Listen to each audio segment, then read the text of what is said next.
Jhené. Jhené. Jhené. Jhené. Jhené. You see him? Jhené. Jhené. You for real? Wait, Jhené?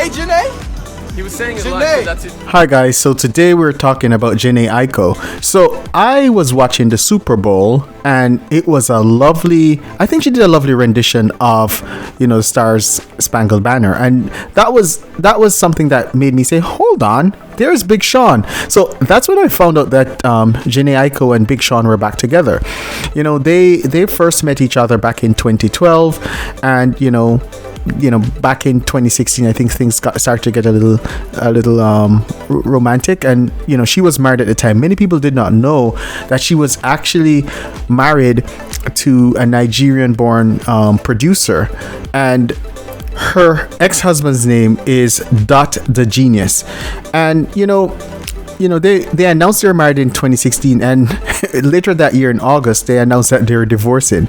And then she and Big Sean started dating, and then they broke up. And the thing was that she actually had a tattoo of him on her, like it was almost close to her face. And after that she removed the tattoo. But then guess what? In 2020, Big Sean basically announced that they were back together and that he would be proposing soon. Well, hinted at that. But I have been listening to her, and she's a sultry singer, extremely beautiful woman.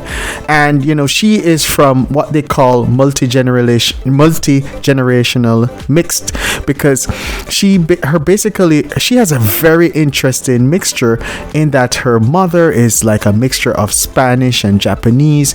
Her father is a mix of German, Native American, and African American. So she's extremely beautiful, and I listen to a lot of her songs, and they tend to be very sultry, and you can see it's R&B. I think of it as R&B, somewhat a mixture of Toni Braxton, I would say Aaliyah. If I was to think of an artist that she reminds me most of, I would think it's Aaliyah.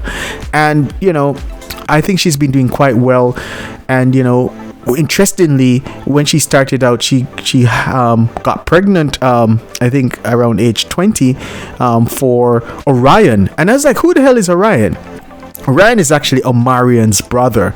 So these singers, they got together, and so she has a 12-year-old child. She's right now Jhené is 33, and seeing that she's been on the Super Bowl, I can think that she's gonna roll out some music. And it's nice to see her get promoted. She has not made a lot of money from what she's doing based on the net worth that I'm seeing, because her net worth is hovering around $1 million. Big Sean, though, he's quite wealthy. His net worth is listed at 26 million. But it's nice to see these artists promoted, because R&B, and as you can see, she was a top selling R&B singer in 2020. R&B, I think, as a genre, is not as promoted as it was before, but it's nice to see these beautiful women with beautiful voices singing, because I think R&B deserves to be out there. And Jhené seems to be one of the top people in R&B right now. So it's very interesting that she and Big Sean are back together, but I'm very interested to hear what's next for Jhené Aiko. Thanks, guys.